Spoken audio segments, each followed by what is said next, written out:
Ang akala mo ba'y matatapos mo ko ng ganun kadali? Gaya ng sinabi ko, Reka, hindi ako maaaring mamatay.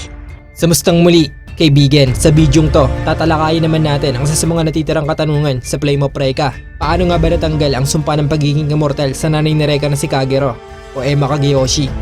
Oo nga, hindi pa natutuklasan kung paano matatagal ang sumpa kay Miss Kagero. Dahil oo, ipinakita nga sa manga kung paano nagwakas ang sumpa na yun na umabot ng 400 years. Anong sabi mo? So tara at simulan na nga natin. Ang sumpa ng panahon sa isang ina at sa kanyang anak.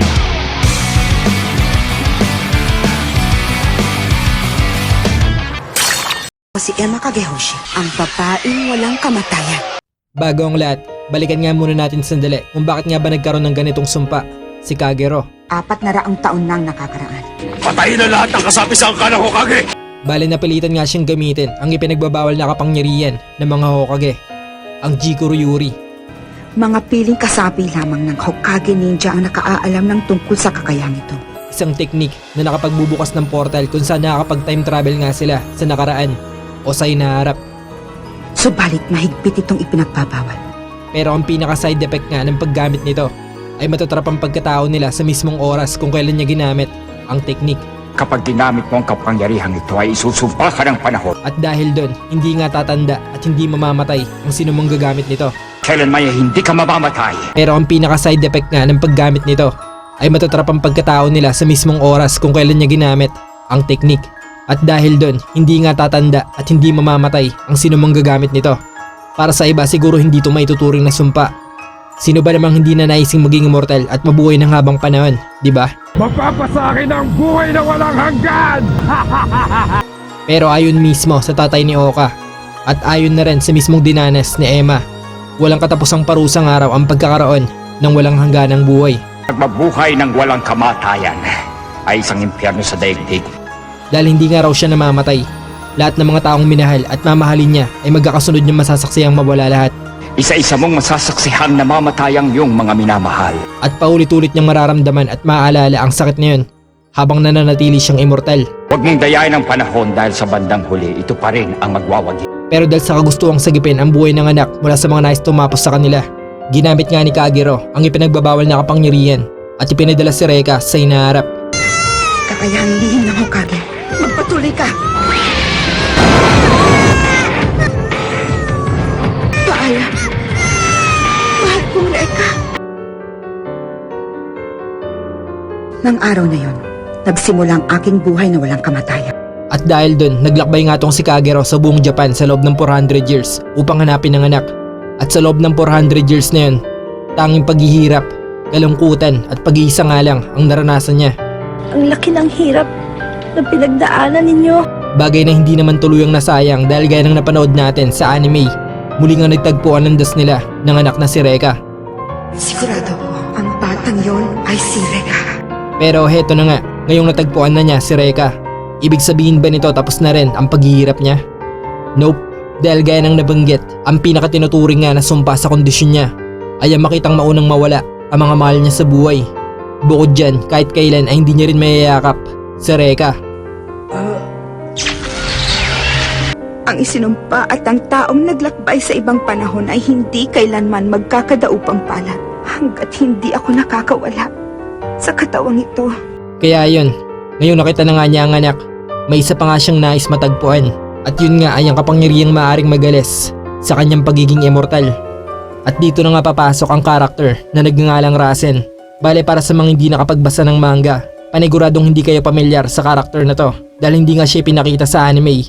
Pero itong si Rasen nga raw ang ikalawang pinakamalakas na miyembro ng Uruwa Jushinsho bago mabuwag. So sino nga ba tong si Rasen? Bale itong si Rasen bilang miyembro ng Uruwa ay isa nga sa mga tagasunod ng tatay-tatayan ni Kurei na si Augustus Mori. At ang mahiwagang sandata niya nga na tinatawag na Kokai Gyoku ay may kakayang bumura ng kahit ano. Literal na kaya nitong burahin sa mundo ang kahit ano. Ang problema, ang sandatang to ay may matinding side effect. Sa bawat bagay na buburay nito, may kukunin tong mahalaga mula sa gumagamit. At sa kaso ni Rasen, ilan sa mga nawala sa kanya ay ang kanyang emosyon, ang kanyang kakayahang magsalita, at ang sarili niyang ina.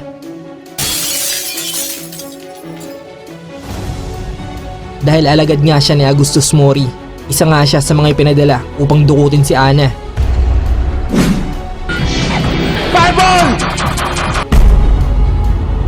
Pero nabigo nga siya dahil nagawa siyang talunin ni Reka sa laban. At sa laban na yun, may mahalagang naalala nga si Rasen na magiging malaki ang papel sa kwento ni Emma at Reka. Sa pag-uusad ng kwento, magtatagpo nga ang landas nitong si Kagero at Rasen. Bale nakilala nga ni Rasen si Kagero dahil nakita niya na nga to sa puso ni Reka nung naglaban sila.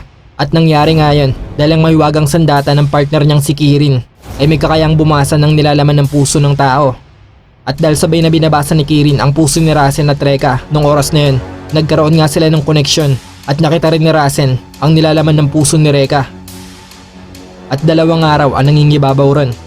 Ang kagustuhang iligtas si Ana at ang pagalingin ang nanay na si Emma mula sa sumpa nito. Bale hindi nga makalimutan nitong si Rasen yung mga sinabi sa kanya ni Reka na nakapagpaalala sa kanya tungkol sa sarili niyang nanay. At kung hindi nga raw dahil kay Reka, hindi niya na maaalala pa ang tungkol sa nanay niya. Pinaalala kasi ni Reka sa kanya ang tungkol sa importansya ng isang ina. At doon, naalala nga ni Rasen ang matagal na niyang pilit inaalala.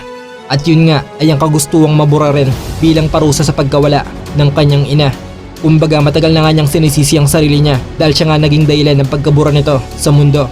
Pero dahil nawala nga rin pati ang emosyon niya, nakaligtaan niya rin ang kagustuhang yun. Upang makabawi sa lahat ng kasalanan niya, gusto niya nga raw mabura sa mundo na may ginagawang tama.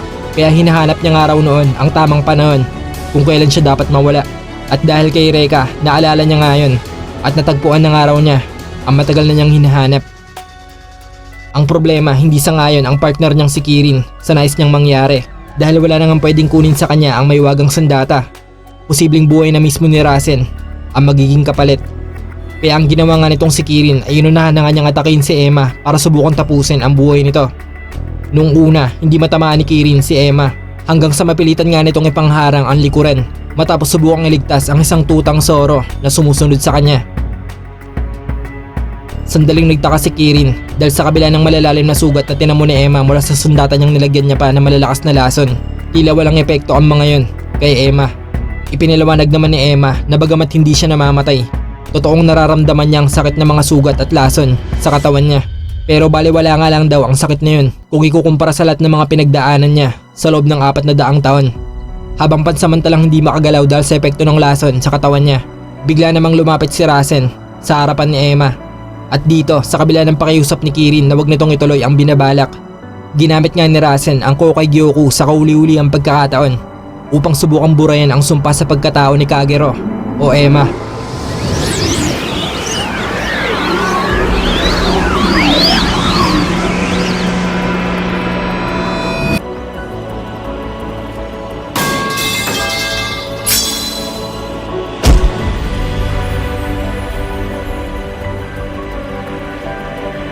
Bagamat tinaasahan niyang mawawala na nga rin siya kasabay ng pagkawala ng sumpa kay Kagero, hindi nga ganun ang nangyari.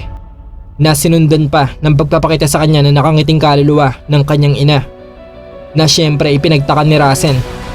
Siya nga raw kasi ang dahilan ng pagkawala nito kaya nagtataka siya kung bakit siyang iningitian nito. Hanggang sa ipaliwanag nga ni Emma ang lahat, totoong malakas raw ang sandatang Kokai Gyoku. Pero maski ito ay hindi kayang higitan ang kapangyarihan ng pagiging immortal. At dahil doon hindi nga nito kinaya, kaya tuluyan nang nasira ang sandata. Sinigurado ni Emma na kasabay ng pagkawasak nito, wala na rin ang kasamaang bumabalot kay Rasen. At sinabi niya nga kay Rasen na alam raw niyang matagal na siyang pinatawad ng kanyang ina.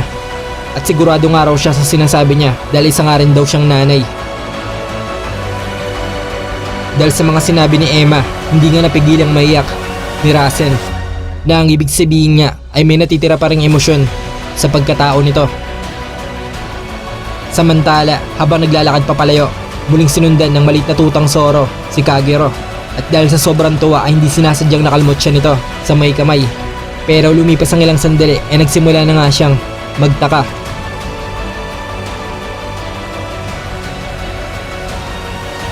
Hindi na gumagaling ang sugat niya. At dito na nga niya na-realize ang lahat. Hindi na bigo si Rasen. At dahil doon, hindi na nga niya napigilang maiyak dahil sa nararamdamang tuwa. At ang unang naisip niya nga sa mga sandaling yun ay ang anak na si Reka. Ang masabi kay Reka na sa wakas, malaya na siya sa anumang sumpa.